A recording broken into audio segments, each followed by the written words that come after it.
All right, and we are back in Maya, and uh, so there's a few things I'm going to cover today. One is prepping your models before going to high poly, how to actually make them into high poly models, then taking them into Substance and texturing them and taking those textures back into Maya. So I'm going to be going a little bit ahead of what's technically assigned this week, because this week you just need to have your additional props being your vessel and paintbrush holder and teapot, as well as the other variations of brushes. Ideally, you should be able to do all of that on your own. It's not too hard. I think you're all getting the hang of modeling now, that you can just take an image, import it into Maya, and then model something based off of that image. You'll probably find the reference for this thing in one of the folders provided for possible references, and same for this teapot. So one thing you want to do before taking any of these models, any of the new ones or the old ones, is UV mapping them before you make them high poly, because it's going to be a lot easier to UV map something has fewer polygons and edges and everything like this than it is to do a high poly model. Like, oh my gosh, can you imagine trying to UV map something as complicated as that? Oh dear. In this, oh, don't even dream of it. Oh my gosh. So we do all the UV mapping in the low poly form, and then once you take it to high poly, you can actually just fix it up really easily, and it's no problem at all. But oh my gosh, Susanna, how in the world do you make this thing high poly? Well, if you press the 3 key on your keyboard while you have an object selected, you can do a smooth preview. And this is just a preview of what it will look like if you click this smooth button up here and you set the divisions to, I believe, 2 is what it's like sampling for the smooth preview. Maybe 1, I'm not sure. I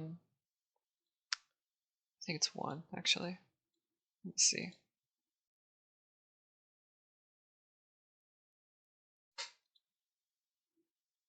I don't know. It could be either. I'm not sure. Yeah, you don't want to do that just yet.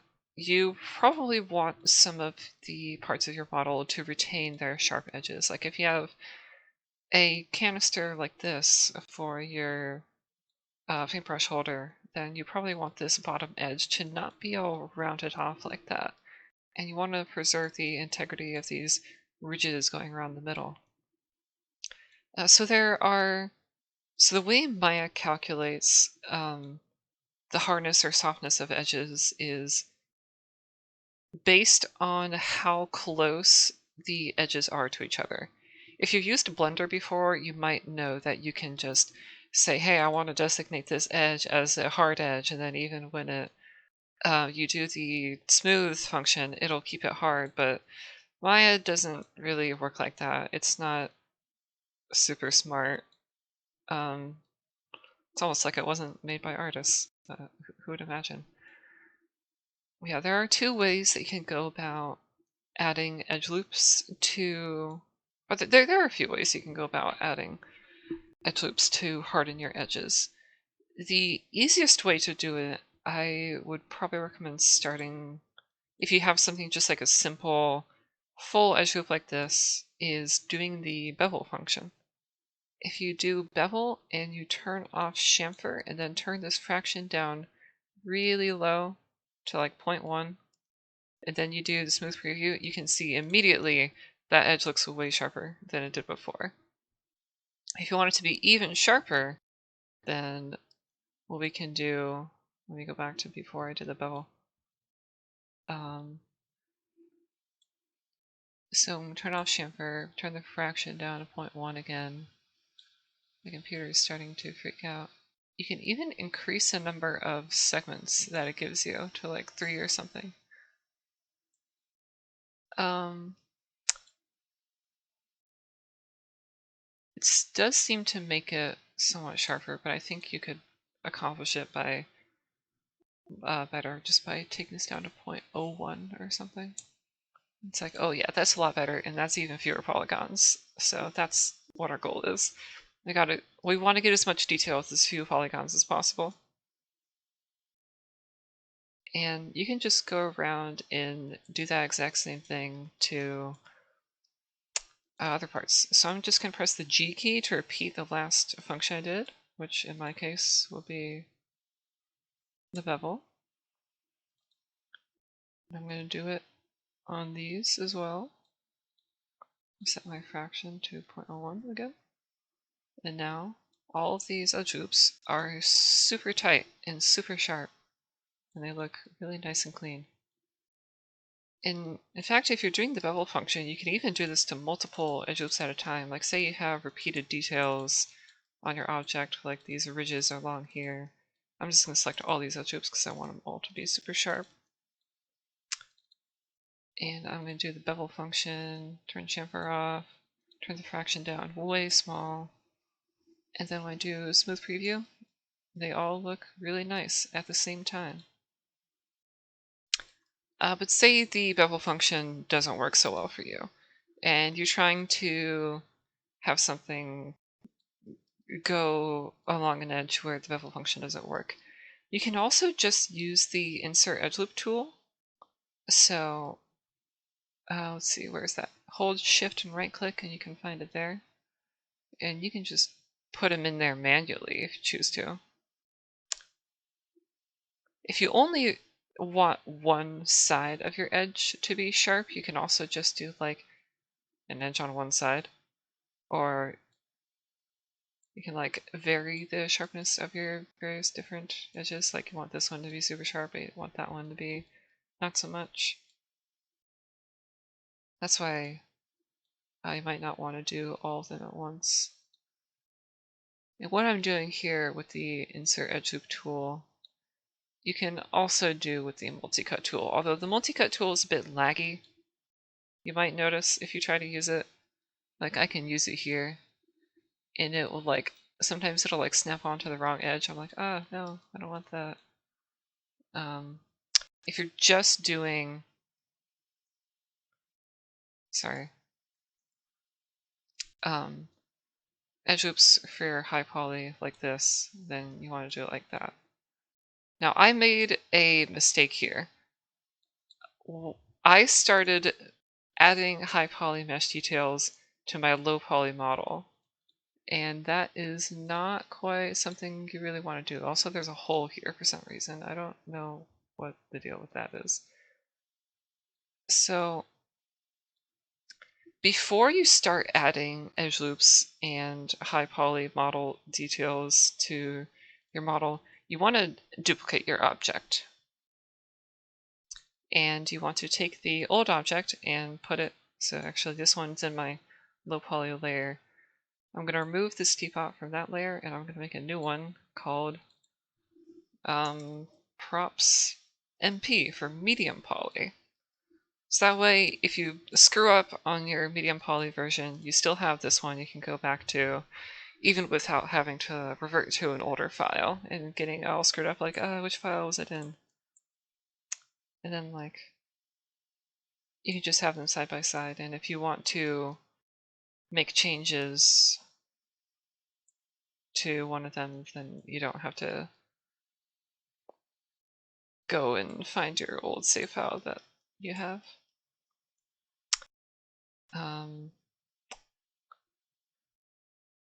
Like, let's say that after doing all those edge loops and everything along the different parts that I want to keep sharp, and I leave the parts that I want to keep soft, not like that. You can just test it out doing like a smooth preview and be like, oh yeah, this all looks really nice. And so do all my other objects. If I do the smooth preview, woohoo, we're all done, aren't we? Not quite. So to prepare your objects that you now all have in their medium poly state, which is just a copy of the low poly one, but with all of your edge loops on all of your sharp, high poly, all the parts you want to keep sharp in the high poly version, you will want to duplicate them once more. I'm going to slide them over just a bit. Actually, keep them all selected, and we're going to do the smooth function finally, at last. And then this is your props in their final state. Ideally, you're never going to make another change to your prop after this point. The only thing you might possibly change is if, like, you want to add some sculpted details onto some of them. Like, when I did this project, I made the high poly version of my can here be like slightly dented in some parts. So I would like select some of these vertices, then turn on soft select and like flatten them and rotate them a little bit and like punch them in there. I can do it over here too. It's like, oh, it's really screwed up. Oh no. You don't want to keep it too screwed up because after you UV mapped everything, your textures will get distorted, like how they are in here. Like, let's look at the UV maps on this thing now that I've like distorted it. It's like, oh, you can see those squares are all screwed up now. So after you have your high poly model all finished up, I'm just gonna dock this here on the side so that, let's get you out of here so that you're not annoying me and scooch everything over. You might want to go back to your UV editor and unfold your faces just one more time. So it's, where do we have it? Oh, under unfold, obviously. It might make them look a little bit screwed up, but that's intentional because I want my can to be all dented and screwed up. And then once you have, you don't have to do all this extra finishing details to your high poly objects if you don't want to. But I think it's fun, and it makes them look a bit more unique and, like, realistic. But it's totally optional. In fact, I would probably advise against it and even, like, make another duplicate object before adding, like, the sculpted details to any of them so that you don't lose the original again. Okay, now you'll probably notice that some of my UV shells are on this other square over here. And if you watched the last video I made about UV mapping, you'll know that having your UV shells not be all in one square is generally a bad thing. Well, that's okay for what I'm doing here. So let me get this UV editor menu out of the way. I don't want attribute editor, I want channel box. I'm going to press, oops, Control 1. I'm pressing Control Q for some reason. Wait, huh? Where'd my stuff go?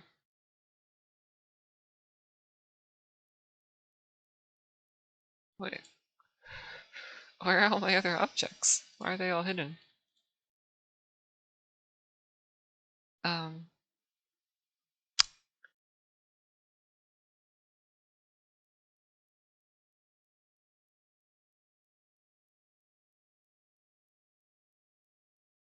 what? Wait. I'm just gonna reopen this scene. Because I don't know what happened to my objects. For some reason, they all got hidden.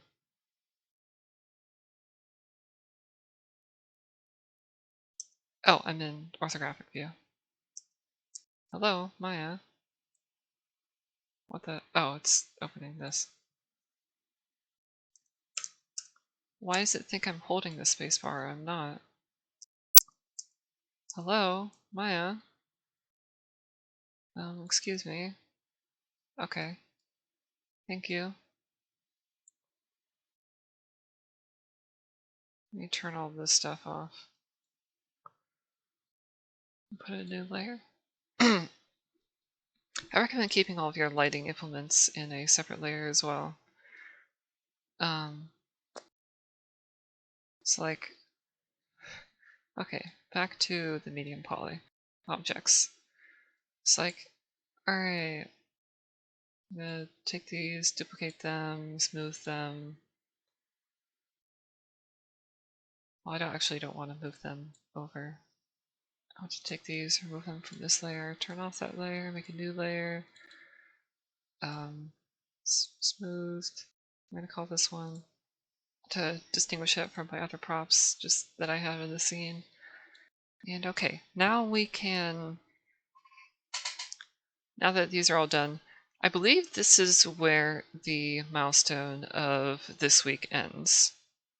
After you've got all of your objects to the high poly state and they're all UV mapped from the low poly and they keep in the high poly version, then we get to the fun part, which is texturing, and that will be next week. So if you don't want to get ahead of yourself, then you can just stop watching the video right here.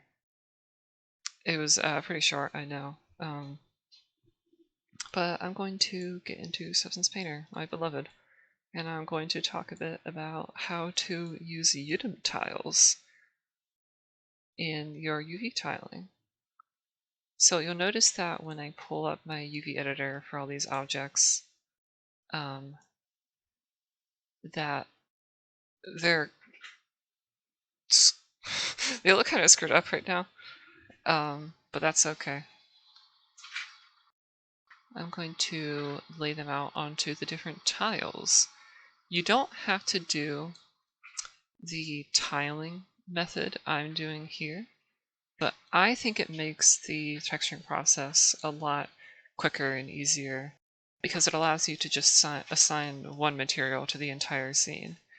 You might not want to do that if you have a lot of different objects in your scene. Like,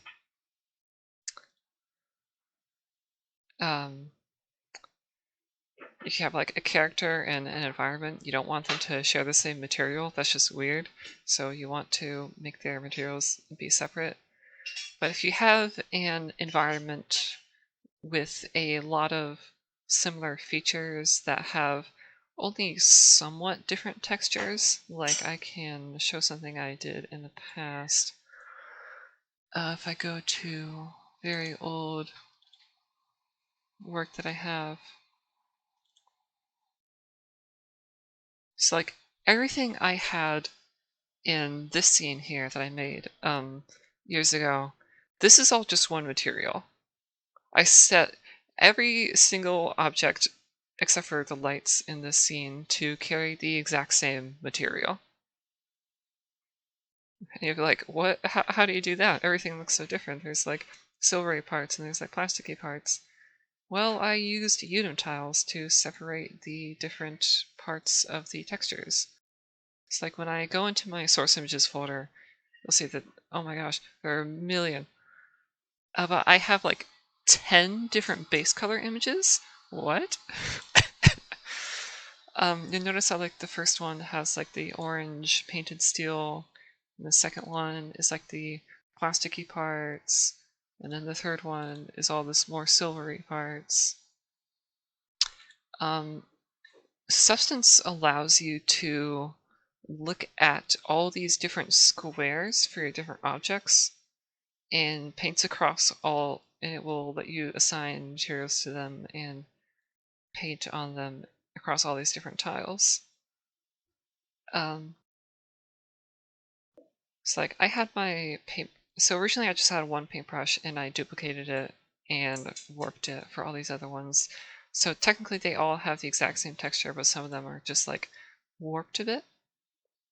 So I'm going to, why does it think I'm holding right click? I'm holding left click.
Okay, so now that I'm done fast forwarding through all that and I have all my objects properly UV mapped and set into the right tiles, I'm going to export them as an FBX. I already have it saved here. I'm just going to save over my old version and replace that with the FBX, and then I'm going to open Substance Painter, go to File, New, and then I want to select my FBX one here. For the template, let's do, is there an Arnold one in here? No, we want to do PBR metallic roughness. There's multiple of those for some reason. Why are there multiple PBR options? They have updated Substance since the last time I used it. Do we want to use ASM or do we want to use Alpha Blend? I don't actually know. I'm going to do this one. And I want the document resolution to be 1024.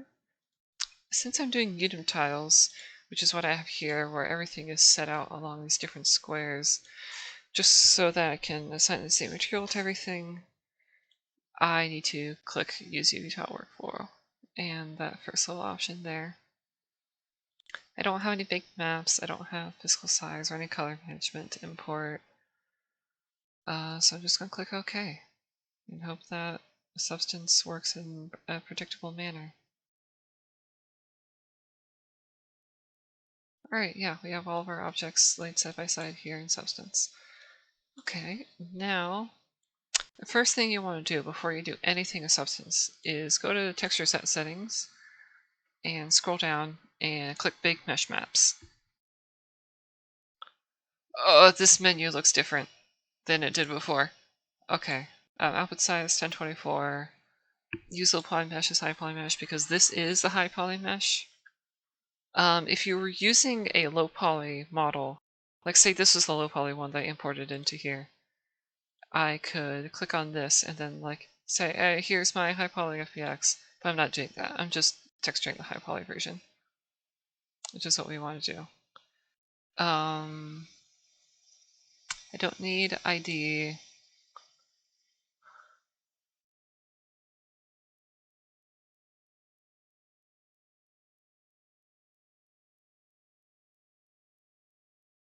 I don't know what ID is even for. Oh, it's just the coloring. I don't need that. High poly parameters, baking process. Okay. This menu is just a tiny bit different. Okay, 1024. De-aliasing. Okay. Yeah, bake selector textures. And now they get put in the oven, and they turn pink and purple and rainbow colored. Yay, Pride Month! Tell me your favorite flag, and we can color your background with the flag. Alright, everything's baked. Now it's out of the oven. We can eat it. It's cookies now. Yum yum yum. Now they have ambient occlusion on everything. And when I hold shift and right click, I can move the light source. And you can see that the ambient occlusion is still on there, no matter which angle the light is at. So, Susanna, everything on here is just one texture. We're going to be using masks to do everything here. So I'm going to start by giving my can here a steel texture. So I'm just going to look under Smart Materials and I'm going to search. Well, I'm just going to look through all the different options that they have here. They have mostly the same ones that I'm used to. Do we have any new ones? I'm going to, what is this one? Clear coat. damage.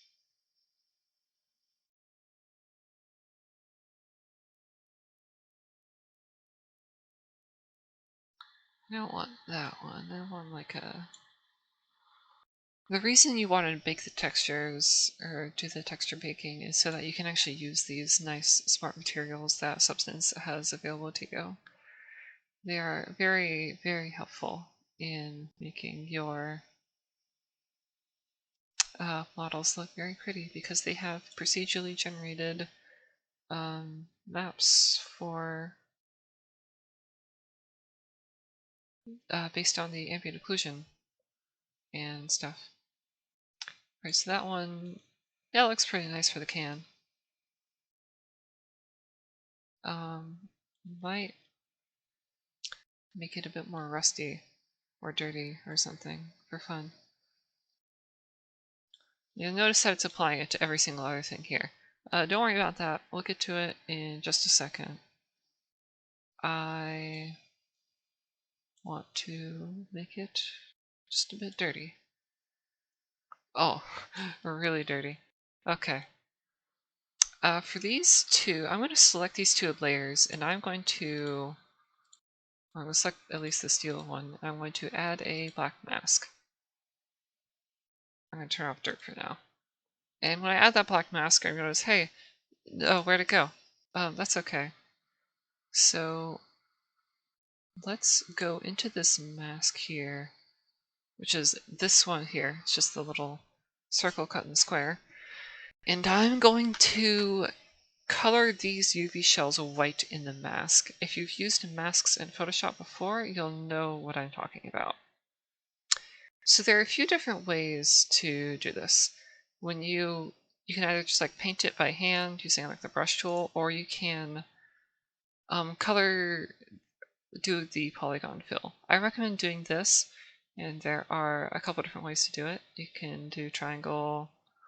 It's like if you want to select each individual triangle to mask out like that, or you can do each individual quad. I recommend doing the UV chunk fill. For some reason it calls it UV chunk rather than UV shell. And you can just do a plain old marquee select for this entire area. You can also click this object one, and if all of your objects are separate, I think if you do FBX it'll work.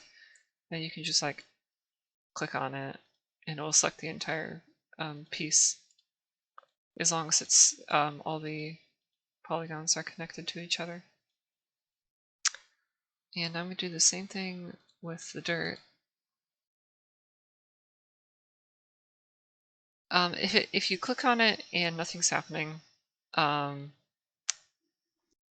make sure this number here is set to 1. Okay, there. Now we have some dirt on our can. And I think, man, this is way too dirty. So you can actually, nice thing about the smart materials is you can go and adjust the like luster and color of each of the individual parts of these smart materials if you open the folder and you look into the different aspects of it. Like, so we have this dirt base here, and it has a mask that is telling it which parts. Why is it crashing? Oh, okay. Adobe moment. Classic Adobe moment. So it has a procedurally generated mask here that I'm going to look at, and the Substance, now that it's owned by Adobe, is going to take 10 times as long as it used to make any changes. Okay, yeah, there's some sliders in here that I can use to like change the dirtiness of the dirt. I can make the dirt really sharp, just like splotches. I can change how much there is. I can make it be more like dried and spread out and dusty. I can even change the color of the dirt. or like the texture of it. I can make it look really caked like that if I wanted to. In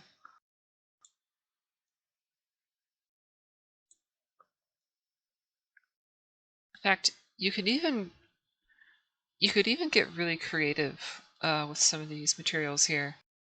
Like I can go into this dirt texture here. I can go into the gradient and I can, let's see, what color does metal turn when it rusts? Kind of like a dark red, almost reddish orange. So let's like make the dirt kind of rust colored.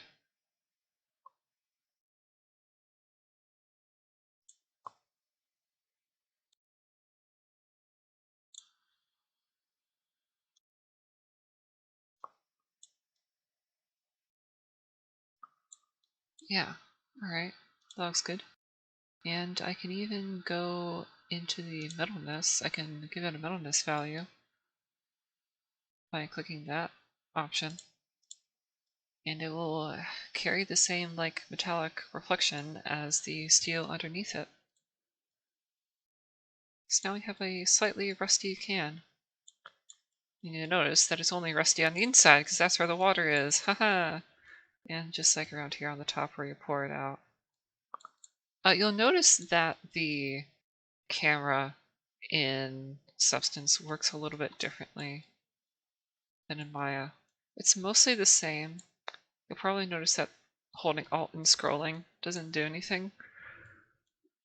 If you're used to holding the Alt key down all the time to move the camera. But other than that, so I'm not going to texture everything in here, so next I'm just going to do the teapot so I can get through this pretty quickly. For the teapot, I want it to be more of ceramic material. You might notice looking through all these ceramic materials here, they don't, looking through all these smart materials here, sorry, not ceramic, you notice that there is no ceramic tool here. They have like tons of metal and fabric and plastic ones, and even some wood and wax ones, but there's no ceramic.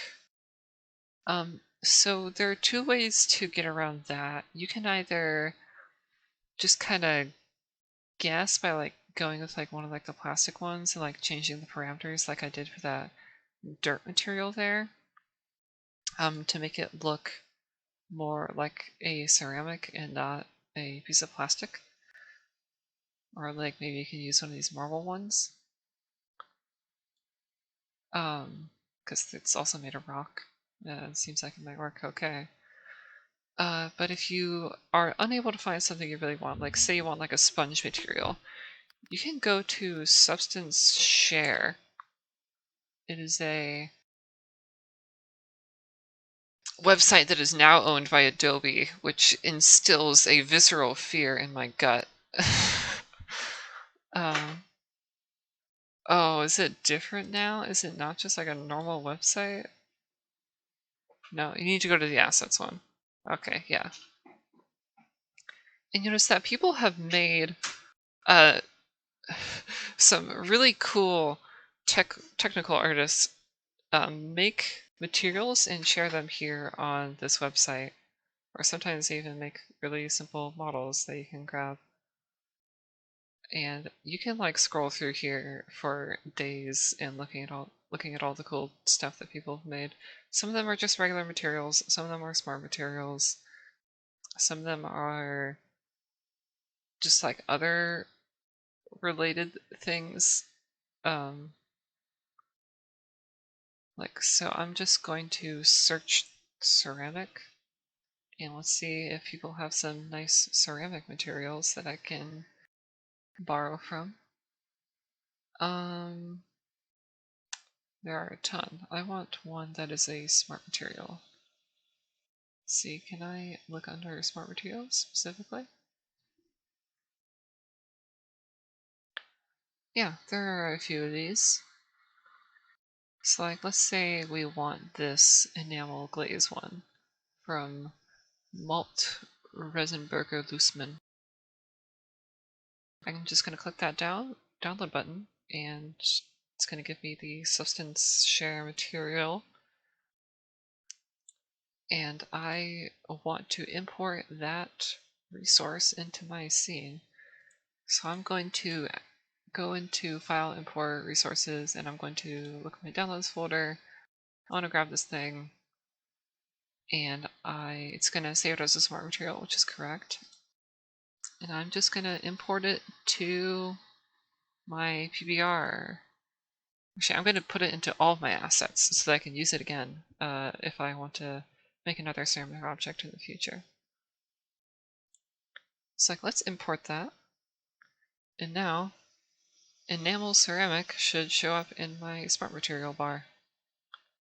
And I can take this and I can assign it to my teapot. And you're like, oh no, it's on everything else. That's okay, we can just do another mask. And now this is the only thing that has it. You might notice that it might not look exactly how you want it to. That's okay, we can go and change some of the masks on our own. Is that just how it looks? Wait. Oh, I see. There's multiple folders in here. Haha. Let's look at the ceramic glaze one. Ooh. They have ooh, they go crazy into detail.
AI standard Arnold UDIM. Since we're doing a UDIM type of exporting, we want to click that one. If you're not doing UDIMs, do the AI standard surface. If you just have everything in one square, oh my goodness gracious. Sorry, my computer's really loud. 1 second.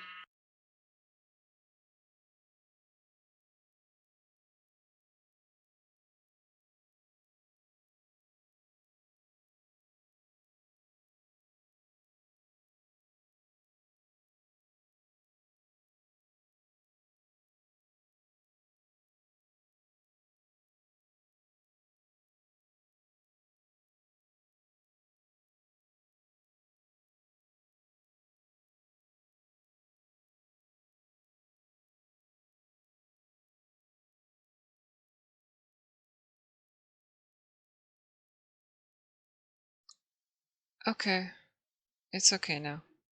Yeah, if you're just doing it normally, where you have all of your textures on the one UV square, do a standard surface. If you're doing it how I'm doing it, do UDIMs. Now I'm going to go to here, I'm going to click export, and it's going to give me all these. For some reason they're all named Lambert, because I didn't actually name my material. That's okay. Now that I'm back here, I'm going to just close the UV editor. I'm going to pull that up just to make sure my computer's not overheating, which it kind of is. Let's go to Attribute Editor, and let's select all these objects, and let's assign them my favorite material, AI standard surface. My throat's getting dry, so I'm going to take a drink.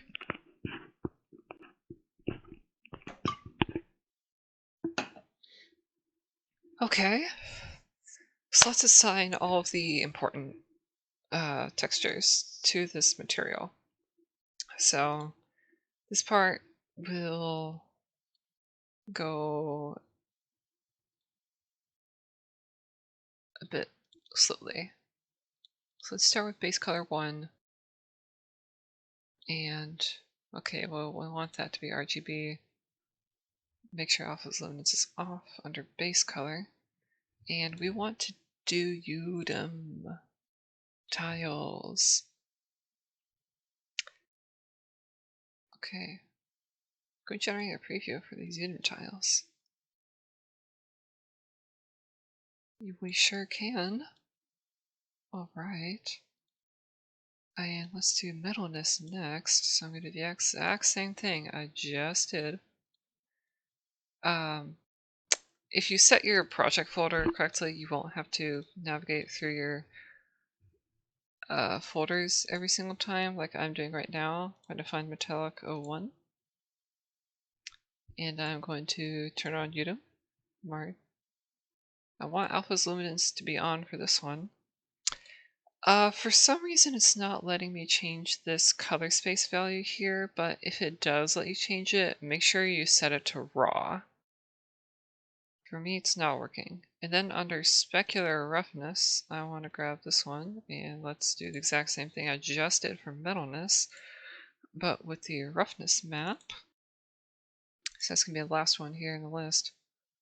And UDIM, don't need generate preview, alpha's luminance is on. And now, what the heck? Oh, right, I want to name this props texture 1, apparently. And under bump mapping, I'm going to do another one of these. I'm going to assign a file. I'm going to set this to tangent space normals, very important. Click on this little arrow here. Now we're doing the exact same thing, but with the normal map. Under source images, I'm going to grab you. You're just, the normal map is the purple one. And I believe you want alpha's luminance to be off for normals. And have UDIM turned on, and also have that one be raw. You also ideally want roughness to be raw, but for some reason not working for me. You'll notice that by the time you're done with this, all of your objects are just going to be solid black.